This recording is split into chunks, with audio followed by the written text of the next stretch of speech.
Los jueces podrán dictaminar de oficio la asignación anticipada de alimentos de los niños cuyos padres se encuentren en litigio. Este proyecto de ley fue aprobado por el Pleno del Congreso. El presidente de la Comisión de Justicia, Alberto Bengolea, nos explica los beneficios de esta norma.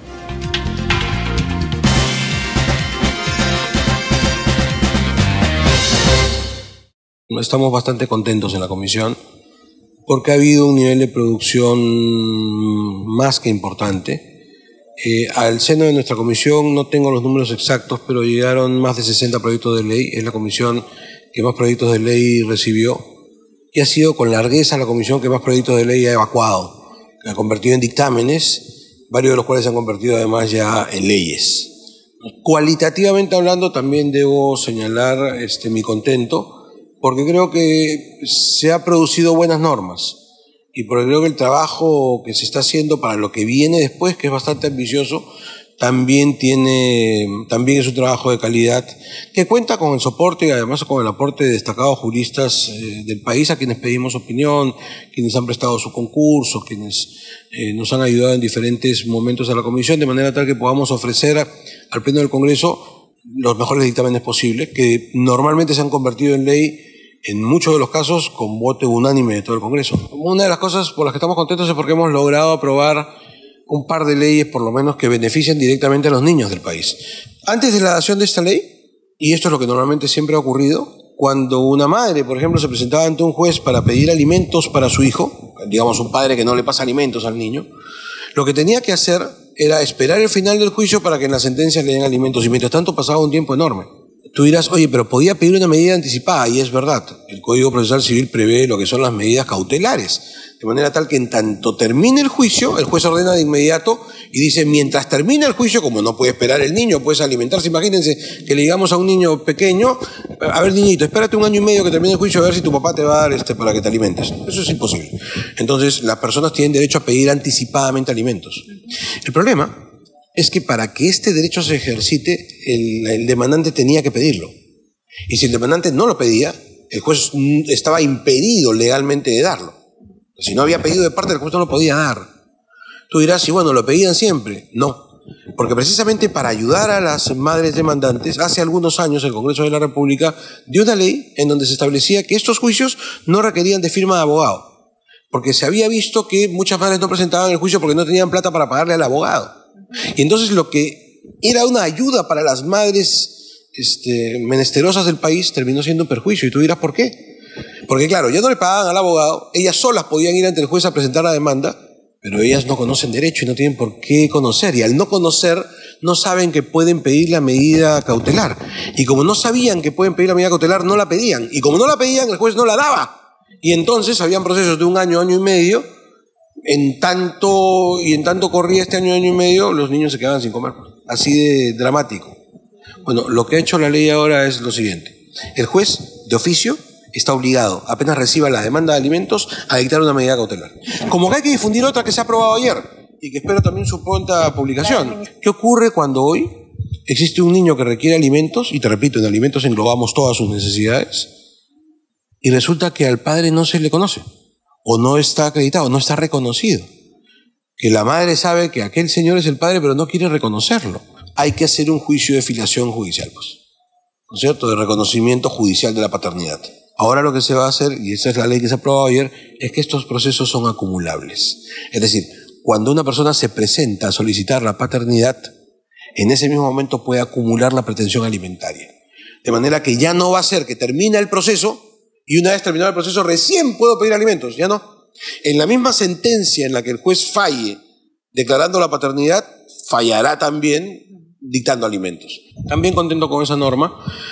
Primero porque era necesario, el Ministerio de Justicia requería pues una norma legal que lo ampare y que determine su funcionamiento, pero además, y esto es lo más interesante, porque ahora se va a llamar formalmente Ministerio de Justicia y Derechos Humanos, y va a tener como tal además un viceministerio de Derechos Humanos, que a mí me parece muy importante. Es otra norma de la que me siento particularmente contento por varias razones, que siendo la seguridad ciudadana uno de los principales problemas del país, la manera correcta e inteligente de afrontarla era creando una Comisión Nacional de Política Criminal.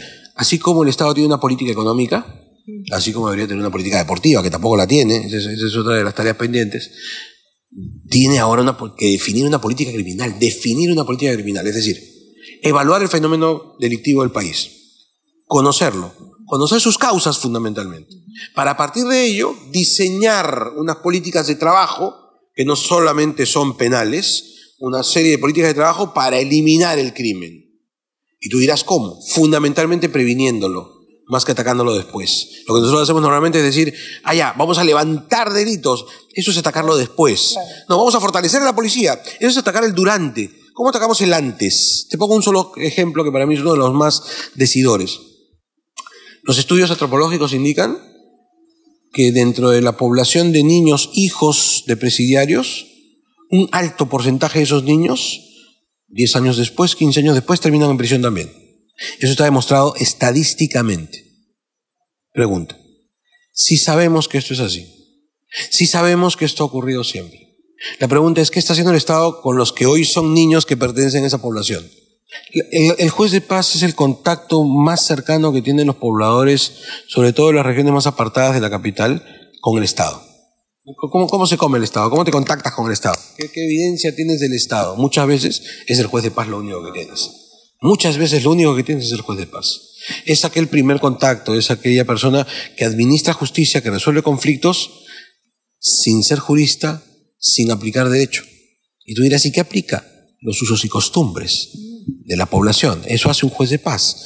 Hasta antes de la adopción de esta ley, los jueces de paz tenían una legislación dispersa, confusa, contradictoria, porque habían pues pequeñas leyes, ¿no? Ley sobre el funcionamiento de tal, ley sobre el nombramiento de jueces de paz, pero no había una ley que englobe la función, que les reconozca derechos a estos jueces de paz, que determine cuáles son exactamente sus funciones, sus obligaciones, sus deberes, sus derechos, que determine procedimientos. Bueno, eso es lo que hemos dado ahora.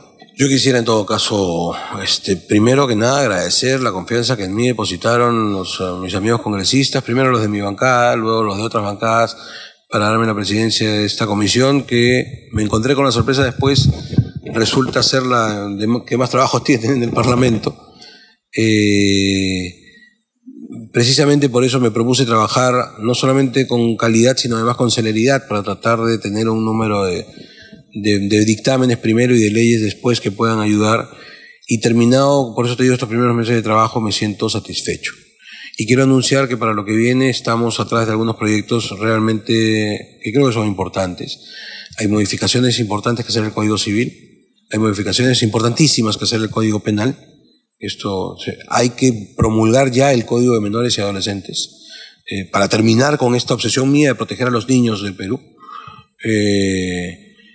Y bueno, y hay además, y esto lo puedo decir tal vez como primicia, que pensar en sacar un código electoral peruano que compendie todas las distintas normas que sobre esta materia existen en el Perú y que también son confusas y a veces hasta contradictorias. Así que se nos vienen tareas grandes para el próximo año interesantes, en las cuales ya estamos trabajando, así que espero poder tener buenas noticias más adelante.